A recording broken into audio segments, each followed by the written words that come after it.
Mari kita buka bersama-sama saudara-saudara. Keluaran pasal 12 ayat 1 sampai 11. Jadi kita sudah punya ayat yang baru ya saudara-saudara. Hafal ya. Pastor, apa tema kita tahun 2026 ini? One heart, one spirit, one direction. Jadi sebentar, MCM, one spirit, one direction. Artinya apa? Satu roh, satu tujuan. Amin. Karena torang so lebih banyak, torang so lebih besar, lain kali so jaba jalan sendiri-sendiri. Jadi torang mau bangun kesatuan hati karena ada ayat bilang kalau torang bersatu hati rukun, Tuhan akan memerintahkan berkat atas kita. Amin. Nggak usah dusu-dusu tuh berkat, Tuhan akan perintahkan. Yang penting torang satu hati, satu jiwa, satu tujuan. Amin. Jadi torang mau bangun kesatuan hati, torang akan bangun, torang punya kedalaman. Gitu ya, torang akan lebih intim. Tahun ini akan menjadi tahun keintiman bagi MCM. Lebih dalam hadirat Tuhan. Jemaat akan lebih setia baca Alkitab. Nggak usah juga baca DP renungan, baca DP ayat Alkitab. Itu sudah sangat memberkati orang semua. Amin. Dan nanti minggu depan akan dijelaskan seperti apa. Tapi saya ingin tahun baru ini kita pegang sesuatu yang akan membekali kita sepanjang tahun. Keluaran pasal 12 ayat 1 sampai 11. Kita boleh baca sama-sama minimal supaya saudara nggak ngantuk. Oke? Are you ready? 3, 2, 1. Berfirmanlah Tuhan kepada Musa dan Harun di tanah Mesir. Bulan inilah akan menjadi permulaan segala bulan bagimu. Itu akan menjadi bulan pertama bagimu tiap-tiap tahun. Katakanlah kepada segenap jemaah Israel, pada tanggal 10 bulan ini, diambillah oleh masing-masing seekor anak domba menurut kaum keluarga, seekor anak domba untuk tiap-tiap rumah tangga. Tetapi jika rumah tangga itu terlalu kecil jumlahnya untuk mengambil seekor anak domba, maka ia bersama-sama dengan tetangganya yang terdekat ke rumahnya haruslah mengambil seekor menurut jumlah jiwa. Tentang anak domba itu, kamu buatlah perkiraan menurut keperluan tiap-tiap orang. Anak dombamu itu harus jantan, tidak bersela, berumur setahun. Kamu boleh ambil domba atau kambing. Kamu harus mengurungnya sampai hari yang ke-14 bulan ini. Lalu seluruh jemaah Israel yang berkumpul harus menyembelihnya pada waktu senja. Kemudian dari darahnya haruslah diambil sedikit dan dibubuhkan pada kedua tiang pintu dan pada ambang atas, pada rumah-rumah di mana orang memakannya. Dagingnya harus dimakan mereka pada malam itu juga. Yang dipanggang mereka harus makan dengan roti yang tidak beragi beserta sayur pahit. Janganlah kamu memakannya mentah atau direbus dalam air, hanya dipanggang di api, lengkap dengan kepalanya dan betisnya dan isi perutnya. Janganlah kamu tinggalkan apa-apa dari daging itu sampai pagi. Apa yang tinggal sampai pagi kamu bakarlah habis dengan api. Dan beginilah kamu memakannya. Pinggangmu berikat, kasut pada kakimu, dan tongkat di tanganmu. Buru-burulah kamu memakannya. Itulah Paskah bagi Tuhan. Amin. 430 tahun tinggal di Mesir, saudara-saudara, itu tidak gampang. Beranak cucu, hidup sebagai budak. Dan yang saudara baca ini adalah sesaat sebelum mereka menyeberang.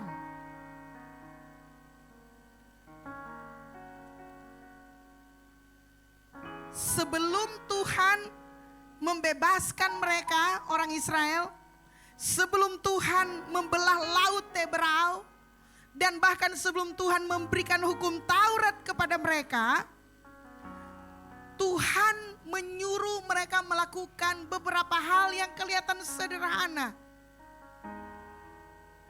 Tetapi hal itu yang menjadi modal untuk mereka masuk di sebuah perjalanan waktu yang baru. 430 tahun hidup sebagai budak di Mesir menuju tanah perjanjian. Menuju sebuah waktu yang berbeda, dan Tuhan dengan baik menjelaskan di sini. Di bagian awal Tuhan bilang begini, bulan inilah akan menjadi permulaan segala bulan bagimu. Itu firman Tuhan, saudara. Itu perkataan Tuhan yang membatalkan semua kalender yang mereka hidupi waktu itu. Saudara bayangkan orang Mesir itu punya jam hidup itu ditentukan. Orang Israel itu punya waktu kehidupan ditentukan oleh orang Mesir. Dorang mau bangun jam berapa, orang Mesir diatur. Dorang mau makan apa, orang Mesir dia kendalikan. Dorang mau istirahat kapan, orang Mesir yang jadwal. Jadi hidup orang Israel pada waktu itu, bahkan waktunya pun sudah bukan milik mereka lagi. Itu sebabnya Tuhan berfirman di ayat ini, Tuhan bilang begini, bulan inilah akan menjadi permulaan segala bulan bagimu. Tuhan lagi bilang begini kepada Israel, hey, sekarang bukan kamu, bukan manusia yang akan mengatur waktumu, tetapi saya. Akulah Allah yang akan mengatur waktumu. Kalau saudara percaya bahwa saudara punya waktu, itu masih terlalu diatur oleh dunia ini, mungkin saudara perlu percaya bahwa Tuhan sesungguhnya adalah pengatur waktu kita. Amin. Mau berjalan di tahun 2026, orang harus berjalan berdasarkan kalendernya Tuhan. Amin. Supaya orang punya pergerakan sesuai dengan pergerakannya Tuhan. Luar biasa ya.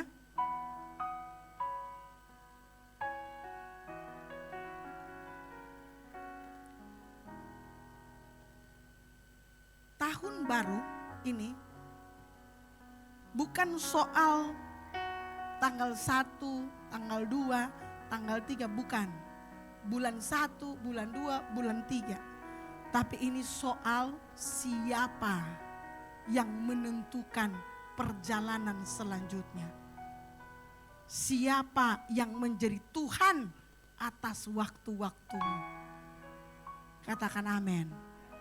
Kalau saudara mau lihat sesuatu yang baru terjadi dalam hidupmu, dan saudara tidak mau PHP, saudara sebaiknya memulai dengan Tuhan. Karena Dia adalah Alfa dan Omega. Tepuk tangan buat Tuhan yang luar biasa. Saudara-saudara, Tuhanlah yang setting trompet timeline. Dan orang harus mulai tahun 2026 ini dengan percaya bahwa Tuhan sudah memulai sesuatu yang baru. Tahun baru kalender Tuhan.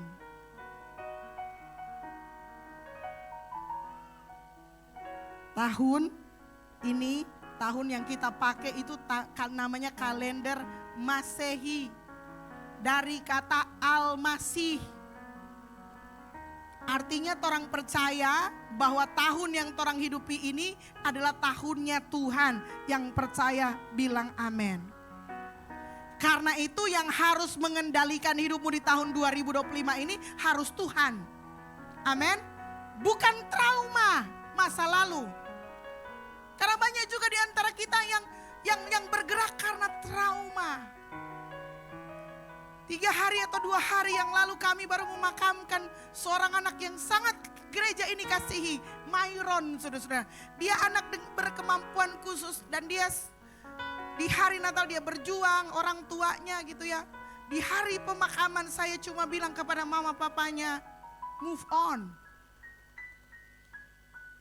Hanya karena kalian kalian pernah melahirkan seorang anak dengan dengan kemampuan khusus disabilitas. Bukan berarti selamanya hidup kalian akan seperti itu.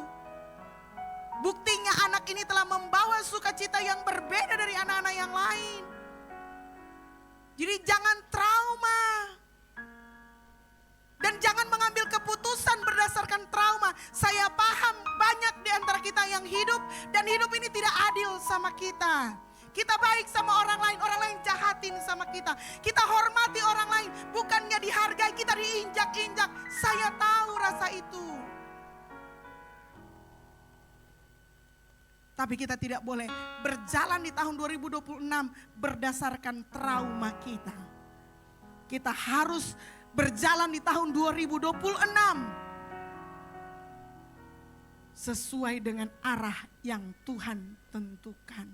Jadi fokusnya ke Tuhan, bukan fokusnya kepada apa yang kita alami. Amin. Begini saudara-saudara, gaya anak Gen Z, yang lalu biarlah berlalu. Amin. Ayo kita bikin gerakan yang sama-sama, so berlalu. Bagi yang saudara rencana untuk balas dendam, lupakan. Saudara akan mati dalam keadaan dendam. Saudara akan rugi sendiri. Memang kelihatannya begini, orang kok yang punya rencana balas dendam, stop ya menonton drama India.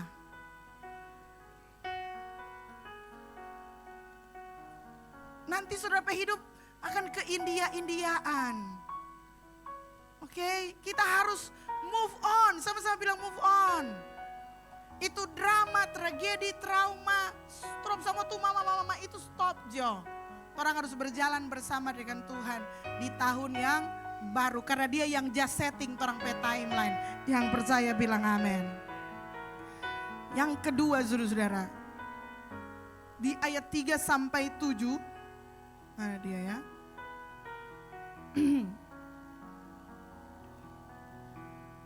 Tuhan kasih tahu gini, jadi ini tahun yang baru. Saya tetapkan tahun yang baru.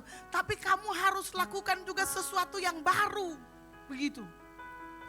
Jadi memang Tuhan meminta kepada orang Israel secara spesifik untuk melakukan sesuatu yang baru.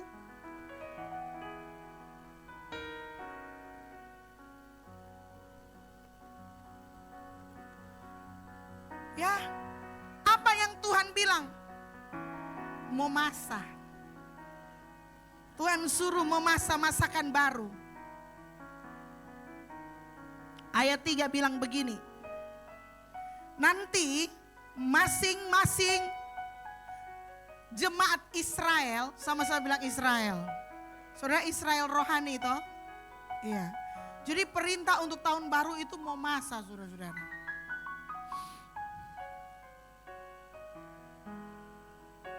Masing-masing seekor anak domba menurut kaum keluarga.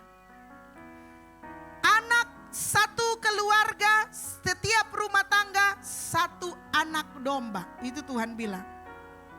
Tapi kalau rumah tangga terlalu kecil gitu ya, untuk mengambil maka gabung dengan tetangga. Jadi hidup bertetangga pun diatur oleh Tuhan. Gitu ya. Jadi kalau saudara diundang makan hari ini itu karena ajaran Tuhan juga gitu ya. Kita punya tetangga yang baik, potong domba sama-sama. Maka ia bersama-sama dengan tetangganya yang terdekat di rumahnya harus mengambil seekor menurut jumlah jiwa. Tentang anak domba itu kamu buatlah menurut perkiraan keperluan tiap-tiap orang tuh. Istilahnya orang mana kalau mau undang Ayon dia banyak makan paha. Jadi dia kalau mau undang Queen dia Shannon dong cuma sadiki-sadiki. Jadi kira-kira begitu ya. Jadi harus diperkirakan sendiri. Lalu dikasih tahu harus jantan tidak bercerah umur setahun. Kalau nggak ada domba ya kambing gitu ya. Harus dikurung. Lalu kemudian ini ayat 7 nanti kita akan kembali ke ayat 7. Kemudian dari darahnya harus diambil sedikit dan dibubuhkan pada kedua tiang pintu pada ambang batas. Pada rumah-rumah di mana orang memakannya. Lalu perintahnya saudara-saudara ayat 8. Dagingnya harus dimakan itu juga. Kapan mau dimakan juga dikasih tahu. Kapan disembeli, kapan dipotong, dan kapan boleh dimakan. Dan harus caranya tidak boleh makan mentah, tidak boleh direbus, harus dipanggang. Amin.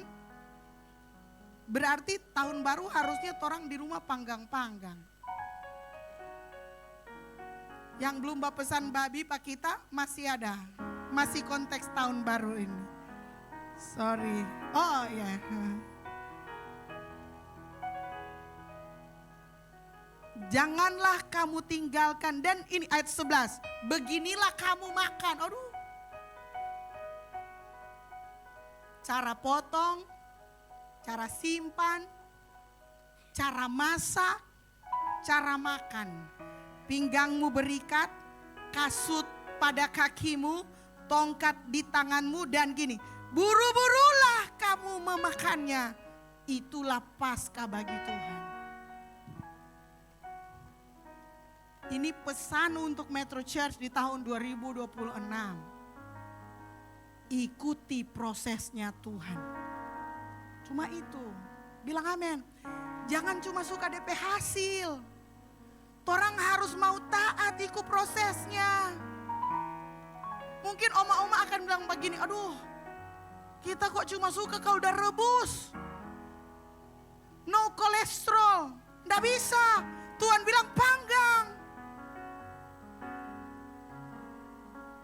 Dan semua detail ini saudara-saudara disuruh oleh Tuhan. Ini hanya satu katanya, quick obedience. Ketaatan yang cepat gitu loh. Kemarin saya sangat diberkati dengan khotbahnya Pastor Gloria. Ada yang dengar khotbahnya Pastor Gloria last Sunday? Wih, nyesal saudara gak datang gereja. Itu khotbah keren sekali gitu ya. Saya pikir wah dia pantas untuk menyaingi saya di masa depan.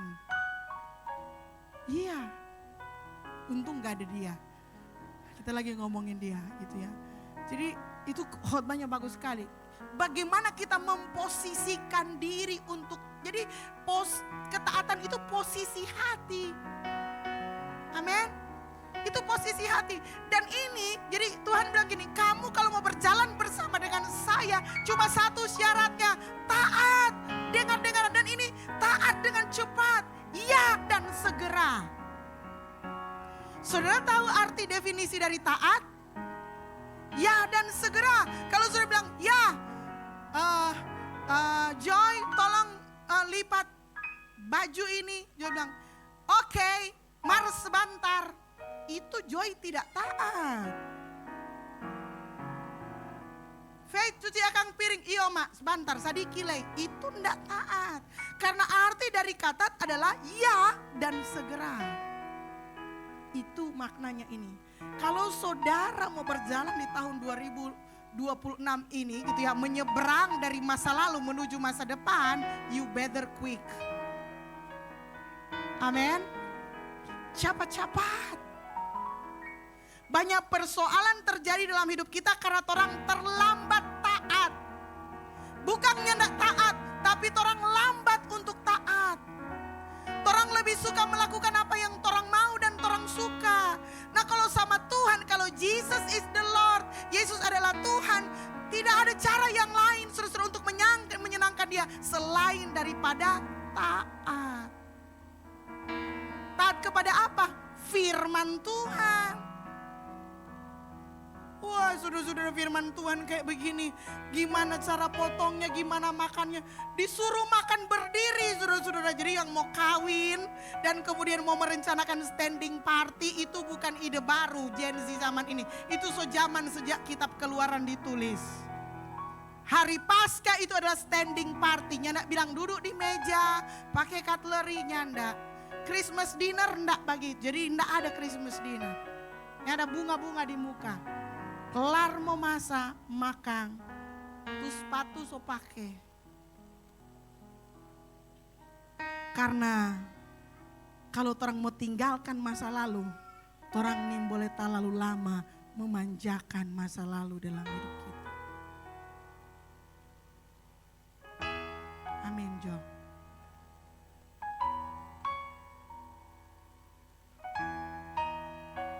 Beberapa di antara kita stuck. Saya bilang, I can feel you. Saudara, deng mau beresolusi, so ndak ada semangat. Dapat tahu? Tadi malam. Karena apa? Ndak jadi. Seolah aja resolusi ndak jadi sudah so kehilangan semangat, kehilangan geris. Sama persis dengan ahli-ahli Taurat zaman dulu. So tahu tuh janji Tuhan, so yakin akan janji Tuhan. Tapi karena belum kelihatan, sudah mulai discourage, sudah mulai kecewa dan sudah mulai nggak percaya lagi sama. Sama juga pastor, resolusi dan nggak resolusi memang cuma begini terang hidup. Jadilah sesuai perkataanmu. Menurut saya sih saudara-saudara, hidup so susah, semangat saja. Amin. Biar no nggak jadi, tetap semangat. Iki apa so? Sudah paham maksudnya? So susah lah mau bikin susah yang tong kata-kata. Jadi semangat saja. Yang belum ada jodoh, semangat saja. Siapa tahu tahun ini Tuhan kabulkan. Udah banyak sekali dapat amin. I pray for you. Semoga tahun depan ada pemberkatan nikah. Mar kaweng bye-bye. Bukan kaweng buru-buru. Ini ayat untuk menyeberang bukan untuk kaweng. Tapi intinya kalau orang mau berjalan di tahun 2026, orang harus taat kepada firman Tuhan. Yang percaya bilang amin. Coba sikut kanan kiri bilang taat sadiki pak firman Tuhan. Supaya kenapa hidup lebih mudah.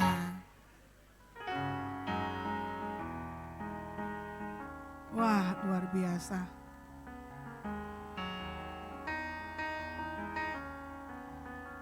Saya lagi cari satu ayat saudara. Itu penting sekali tapi kelihatannya.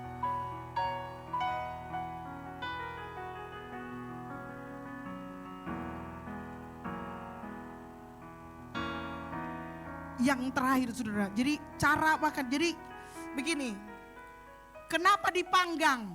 Nah itu juga, kenapa dipanggang? Kenapa gak direbus? Kenapa gak boleh makan mentah? Karena Tuhan mau bilang begini, untuk masuk di tahun yang baru, orang perlu coba cara baru. Amin. Kalau cara lama gak berhasil, jangan coba-coba terus. Orang harus coba cari cara yang baru. Dan Tuhan pasti akan menolong kita. Amin. Cari cara baru. Kalau saudara jurus gombal begitu-begitu terus enggak dapat, cari jurus baru. Ya kan? Kalau cara saudara usaha tuh omset so stuck begitu terus, coba cara baru. Kalau saudara relationship so mulai berasa duri dalam daging, cari cara baru. Beli pingset mungkin. Ya, daripada oles-oles minyak terus, coba mungkin cuma perlu dikeluarkan durinya. Cari cara yang baru. Karena tidak semua cara lama boleh dibawa di masa depan. Makan sambil berdiri. Apa artinya saudara? Orang-orang yang sudah ditebus dengan darah Yesus. Kenapa makan sambil berdiri? Coba gini. Supaya gitu, orang-orang yang sudah diselamatkan, ditebus itu harus selalu siap move on. Amin. Itu sampai Tuhan perintahkan loh. Makan sambil berdiri, soba ganti baju. Siap move on. Sekalipun mungkin tahun yang akan orang jalani mungkin bukan juga tahun yang lebih hebat dari tahun yang lalu. Bisa jadi it getting worse, bisa jadi who knows. We never know. Tapi tahun ini bisa menjadi tahun di mana kita taat sama Tuhan. Dan kalau kita taat sama Tuhan, saudara-saudara, seperti Pastor Gloria bilang, kita pasti akan terlindungi. Cara saudara menghindar dari badai kehidupan adalah masuk dalam payung perlindungan Tuhan. Hidup di bawah otoritasnya Tuhan, artinya saudara harus submit, not only obey. Bukan hanya taat semata-mata, bukan hanya dengar-dengaran, tapi submit yourself to the word of God. Itu sebabnya penting bagi saudara-saudara untuk baca Alkitab bye-bye. Siapa yang mau baca Alkitab sungguh-sungguh tahun 2026 ini? Tambah Bapak Ibu Tu DP renungan yang pastoral dah tulis, boleh saudara ndak baca, skip jo itu ndak apa-apa. Mar tu DP ayat, ngoni mesti baca. Amin. Ndak dapat rasa kok itu 1 tahun. Karena jaba baca lompat-lompat. Karena kalau orang jaba baca kong mulai lagi so dibilangan, so mau stop semua jemaat. Jadi jaba baca selang-seling supaya saudara ndak bosan. Baca DP ayat. Kong seperti Merlin bilang tadi malam, sekarang ayat Alkitab bukan cuma baca, ada Alkitab audio. Jadi sambil saudara bastir, saudara boleh dengar ayat firman Tuhan. Kalau saudara sudah stres sedikit, dengar audio firman Tuhan. Jangan scroll TikTok terus. Oke? Siapa yang mau berkomitmen mau baca Alkitab tahun ini? Lebih lagi. Amin ya. Terima kasih buat tangan yang terangkat. Yang tidak terangkat saya tahu saudara tidak berusaha berdusta di hadapan Tuhan. Memang saudara tidak niat mau baca katu. Terima kasih buat kejujurannya. Di gereja ku ini boleh jawab paksa Kang. Gereja itu kan cuma boleh mengajak dan mengundang.